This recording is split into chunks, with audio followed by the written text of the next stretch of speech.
सेवा बहुत बड़ा धर्म है। सेवा धर्म कठिन जग जाना। शास्त्र कहते हैं संसार में सेवा धर्म कठिन है, क्योंकि सेवा वही कर सकता है जिसके अंदर आलस्य नहीं होता है। आलस्य को जो मिटा सकता है वो सेवा कर सकता है। जिसके अंदर अभिमान नहीं है वो सेवा कर सकता है, क्योंकि अभिमानी व्यक्ति जूठी थाली धोने में ही उसको प्रॉब्लम आ जाएगी। सेवा अभिमान से मुक्त आत्मा, लोभ से मुक्त आत्मा, आलस्य से मुक्त आत्मा ही कर पाती है। और सेवा वह सीढ़ी है जिस पर चढ़ करके मनुष्य स्वर्ग को प्राप्त करता है। हमारा धर्म हो सेवा, हमारा कर्म हो सेवा। गौ माता की भी सेवा कीजिए। सेवा करने से तुम्हारा भाग्य उदय होगा। जो साधारण भाग्य है ये बहुत प्रबल भाग्य हो जाएगा। मैंने सुना है एक बालक गरीब था, परीक्षा देने जा रहा था। चिंता मन में बहुत थी, बस के किराए के पैसे नहीं थे। सोचने लगा क्या करूं, जाऊं कि न जाऊं, जाऊं तो कैसे जाऊं, किराया भाड़ा भी नहीं। लेकिन उसकी माँ ने कहा बेटा घर से तो निकलो और मंदिर में जा करके प्रणाम करो। और मंदिर में एक महात्मा रहता है साधु जैसे भेष में, उसके पैर छू लेना जाकर। तो गांव में एक मंदिर था, वहां जा करके प्रणाम किया देवता को और साधु को भी प्रणाम किया। साधु के मुख से निकला कि जाओ सफल हो जाओ।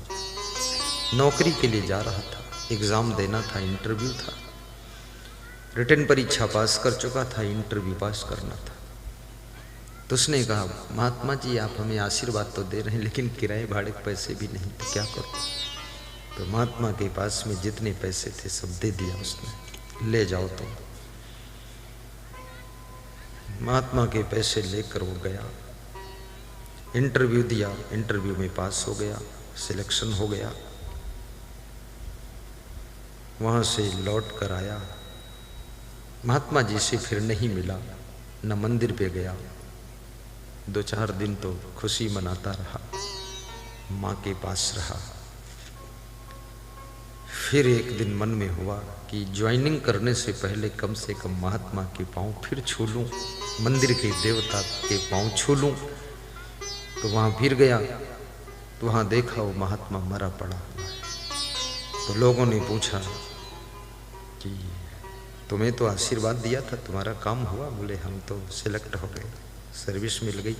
महात्मा जी मर गए, ये क्या बात है? बोले महात्मा जी के पास पैसे नहीं बचे थे, महात्मा जी को बीपी हाई हो जाता था, बीमारी थी, दवा नहीं ले पाए तो मर गए। बोले महात्मा जी मर गए पर हमको जिंदा कर गए, हमें तो नौकरी दिला गए। अब इस महात्मा की मैं समाधि बनवाऊंगा। तो मंदिर से आकाशवाणी हुई, आवाज आई कि महात्मा की आत्मा खुश है, तो चिंता मत कर। तो इस पैसे से महात्मा की समाधि बना या न बना, लेकिन पूरे ग्रामवासियों का भंडारा और एक सत्संग महात्मा की स्मृति में करा देना, बस वही ऋण से तू ऋण हो जाएगा। सब गांव वालों को भोजन खिला देगा। जब उस बालक के पास में नौकरी से पैसे आए तो उसने भंडारा किया, सबको खिलाया। खिलाने के बाद जब शाम को सोया तो रात में 2 बजे के करीब सपने में वो महात्मा आया और उसने कहा उठो जागो, मैं मर तो गया हूं लेकिन तेरे लिए जिंदा हूं। तेरी कोई समस्या आएगी तो मैं काम करता रहूंगा, तुम चिंता मत करना बेटे। मैंने तेरी जिम्मेदारी ले लिया है और मेरे को दवा खरीदने के पैसे नहीं बचे थे, इसलिए मैं बीमारी बढ़ गई, बीपी बहुत हाई हो गया, मर गया। लेकिन अब तुम हमेशा जिसको जरूरत हो उसको सहयोग करते रहना, बस यही अंतिम आज्ञा मेरी है। क्योंकि सहयोग करने से बड़ा कोई धर्म नहीं होता है। परहित सरिस धर्म नहीं भाई, परोपकार से बड़ा कोई धर्म नहीं है। सहयोग करो। किसी के कन्या का विवाह हो, सहयोग कीजिए। उसके कन्या के विवाह में अड़चन मत डालिए। कन्या को जाने दीजिए अपने पति के पास में, बहकाइए मत। किसी को मत कहिए कि लड़की ठीक नहीं है, ये घर ठीक नहीं है। वो लड़की भी ठीक हो सकती है, क्योंकि जो आज तक ठीक नहीं है, कुछ ऐसे वातावरण में पहुंच करके वो भी कल ठीक हो जाता है। मैंने कई लोगों को ऐसा देखा है, बहुत ठीक हो गए लोग। कन्या का सौभाग्य है, उसका विवाह हो जाएगा, घर बस जाएगा, उसके माता पिता की टेंशन खत्म हो जाएगी। किसी बेटी के विवाह में सहयोग करिए, योगदान करिए। किसी के बेटे का विवाह नहीं हो रहा है, उसको भी मदद कर दीजिए। कितने लोग समाज में आदर्श विवाह कराते हैं, एक एक साथ में 500-500 विवाह करा देते हैं। ये भी सांसारिक दृष्टि से बहुत परोपकार का काम है।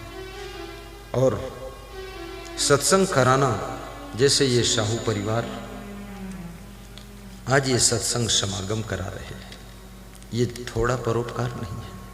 इससे बड़ा कोई परोपकार हो ही नहीं सकता है, क्योंकि सत्संग से संस्कार शुद्ध होते हैं, सत्संग से अच्छे विचार मिलते हैं, सत्संग से ज्ञान मिलता है।